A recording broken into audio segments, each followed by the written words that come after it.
আগামী ৩রা অক্টোবর ২০২৬ কলকাতার যুব ভারতী ময়দানে দক্ষিণ এশীয় ফুটবলের ইতিহাসে সর্বপ্রথম কোনো দেশ ভারতীয় সিনিয়র পুরুষ ফুটবল দল তাদের এযাবৎকালের সবথেকে বড় ম্যাচটি খেলতে চলেছে বিকেল ৩:৩০ নাগাদ। আর যে দেশটির বিপক্ষে ভারত খেলতে চলেছে সেই দেশটির সঙ্গে ফুটবল কথাটি ওতপ্রোতভাবে জড়িত, যাদের হলুদ রঙা জার্সির মায়ায় একটা গোটা প্রজন্ম ৮ থেকে ৮০ বলা চলে, প্রত্যেকটা প্রজন্ম তাদের মায়া, তাদের ফুটবল জাদুতে মুগ্ধ হয়েছে, তাদের সাম্বা ম্যাজিকে মুগ্ধ হয়েছে। হ্যাঁ, ব্রাজিলের বিপক্ষে ভারতীয় সিনিয়র পুরুষ ফুটবল দল আগামী ৩রা অক্টোবর ২০২৬ ফ্রেন্ডলি বা প্রীতি ম্যাচ খেলতে চলেছে। ইএসপিএন ব্রাজিলের রিপোর্ট অনুসারে অনেকেই এতদিন জেনে গেছিলেন যে এবছর অর্থাৎ ২০২৬ বিশ্বকাপে ব্রাজিলের সাপোর্টে ভারত এবং বাংলাদেশ যে ধরনের সাপোর্ট করেছিল তাদেরকে, সেই সাপোর্টারদেরকে কিছুটা ফিরিয়ে দিতে, আনন্দ ফিরিয়ে দিতে, তাদের কিছু ভালো মুহূর্ত ফিরিয়ে দিতে তারা একটা ম্যাচ খেলতে চেয়েছিল এবং ম্যাচটা এমন জায়গায় তারা রেখেছে যেখানে দুই দেশের সমর্থকেই যেন এই ম্যাচটা উপভোগ করতে পারে। এতদিন পর্যন্ত কলকাতায় অনুষ্ঠিত ব্রাজিলের এই ম্যাচটিতে তাদের প্রতিপক্ষ কে হবে সেটা সম্পর্কে জানা যায়নি, কিন্তু আজকেই সেটা জানা যাচ্ছে যে এই কলকাতায় অনুষ্ঠিত ম্যাচটিতে ব্রাজিলের প্রতিপক্ষ হবে ভারত। এবং এই সেপ্টেম্বর, অক্টোবর এবং নভেম্বর এই 3টি মাসে ব্রাজিল এশীয় লেভেলের তিনটি দেশের সাথে খেলবে।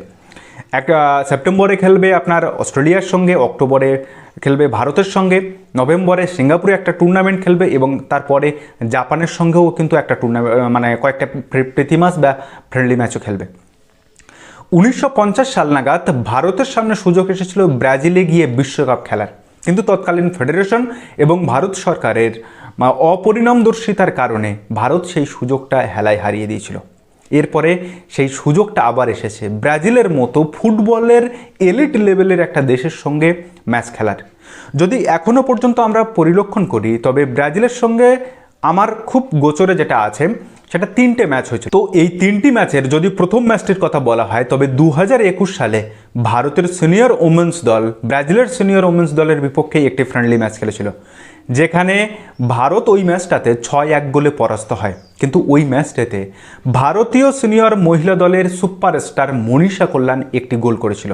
এর আগে 2016 সালে ভারতের অনূর্ধ্ব-17 দল ব্রাজিলের বিপক্ষে আরও একটি ম্যাচ খেলেছিল, যেখানে ভারত 3-1 গোলে ব্রাজিলের কাছে পরাস্ত হলেও ভারতের ইন্ডিয়ান নেইমার খ্যাত কোমল থাটাল 19 মিনিটে কিন্তু ব্রাজিলের জালে বল জড়িয়েছিল। এবং আরও একটা ম্যাচের কথা যেটা ভারতীয় দর্শক বলুন বা উপমহাদেশের সমস্ত দর্শক এই ম্যাচটার কথা মনে রেখেছেন, সেটা হয়েছিল 1977 সালে ইডেন গার্ডেন্সে 80,000 দর্শকের সামনে পেলের কসমোস ক্লাব, যেটা আমেরিকার, সেই কসমোস ক্লাবের বিপক্ষে ভারতের মোহনবাগান খেলেছিল এবং ম্যাচটা 2-2 গোলে ড্র হয়, যেখানে ভারতের শ্যাম থাপা এবং মোহাম্মদ হাবিব কিন্তু 2টো গোল করেছিল।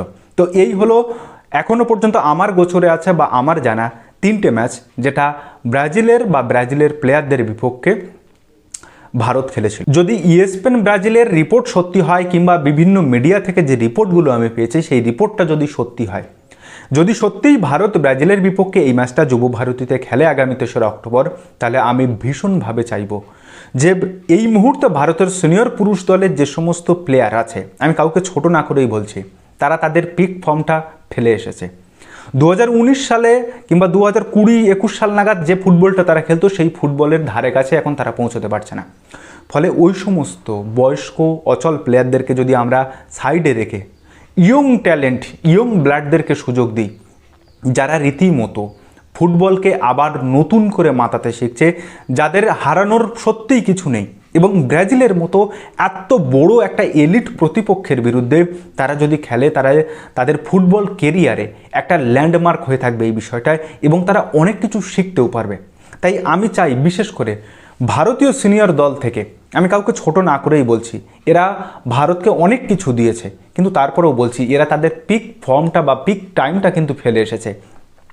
তাই বিশেষ করে রাহুল ভেকে, নিখিল পূজারি, আকাশ মিশ্র, লিস্টন ক্লসো, মনবীর, এদেরকে টোটালি বাদ দেওয়া হোক, কারণ এদের পিক টাইমে আর নেই। এটা যত ভালো প্লেয়ার হোক না কেন, যত যাই হোক না কেন, এরা সেই পিক টাইমটা ফেলে এসছে। এবং স্পেশালি মাঝমাঠের জ্যাকসন সিং, না বল বাড়াতে পারে, না কিচ্ছু করতে পারে। এই প্লেয়ারটাকে যে কী কারণে বারবার খালিদ জামিল বলুন, ইগর স্টিমেন্স বলুন, প্রত্যেকে দলে নিয়েছে সেটা আমার ঠিক বোধগম্য নয়।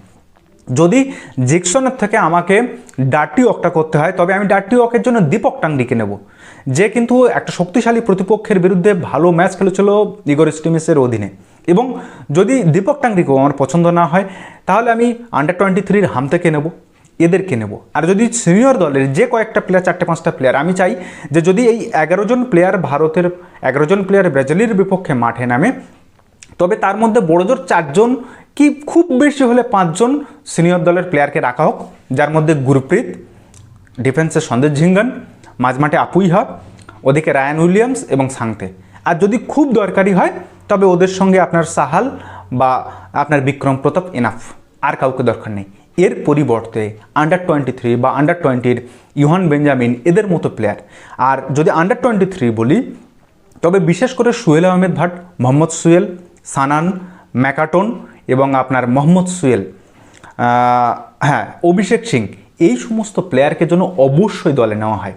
এরা জান প্রাণ দিয়ে লড়বে এবং এরা দেখিয়েছে এশিয়ান কাপ কোয়ালিফায়ারে কাতার, বাহারিন এদের বিপক্ষে কিংবা ইন্দোনেশিয়ার বিপক্ষে বা তাজিকিস্তানের বিপক্ষে যে ফুটবলটা আমাদেরকে দেখিয়েছে, তাতে এরা যদি খেলে তবে আমি নিশ্চিত এই ম্যাচটাতে ভারত সম্মানজনক লড়াই করবে। আর একটা জিনিস আমরা ভীষণভাবে এক্সপেক্ট করি ভারতীয় ফুটবল প্রেমীরা, যে খালিদ জামিল যে ধরনের ফুটবল দর্শনে তিনি বিশ্বাস করেন, হারাম বল, সত্যি কথা বলতে হারাম বল খেলে সবাই কেপ ভার্ডদের মতো দল হয় না। তো এইটা বুঝতে হবে যে হারাম বল খেলে পুরো 90 মিনিট ব্রাজিলের মতো বলুন বা এশীয় লেভেলের টপ কান্ট্রির কোনো দলকেই বা কোনো দেশকেই আটকে রাখা যায় না। সুতরাং এখান থেকে খোলসটা ছেড়ে বেরোতে হবে, আক্রমণাত্মক ফুটবল খেলতে হবে, রেজাল্ট তাতে আসবে, প্লেয়ারদের মনোবলটা বাড়বে। এই জায়গাটা থেকে খালিদ জামিলকে অ্যাপ্রোচ করতেই হবে, না হলে ভারতীয় ফুটবল তো এমনিতেই শেষ হয়ে গেছে, লোকে দেখতেও চাইছে না, রেজাল্টও আসছে না লাস্ট 2-3 বছর ধরে। তো এই জায়গাটা থেকে আমি ভীষণভাবে চাই যে এই বাচ্চা বাচ্চা ছেলে মেয়েগুলো, এই ইয়ং ব্লাডগুলো যেন ভারতীয় নীল জার্সিতে ব্লু টাইগার্সদের হয়ে খেলে। তো এই বিষয়ে আপনার কি মত অবশ্যই কিন্তু কমেন্ট করে জানাবেন। তো যাই হোক, আজকের ভিডিওটা এখানে শেষ করলাম। ভিডিওটা যদি ভালো লাগে তাহলে অবশ্যই আপনার বন্ধুবান্ধব ও চেনা জানা মানুষের মধ্যে শেয়ার করে তাদেরকেও জানার সুযোগ করে দেবেন।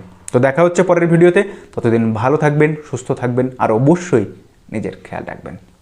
ধন্যবাদ।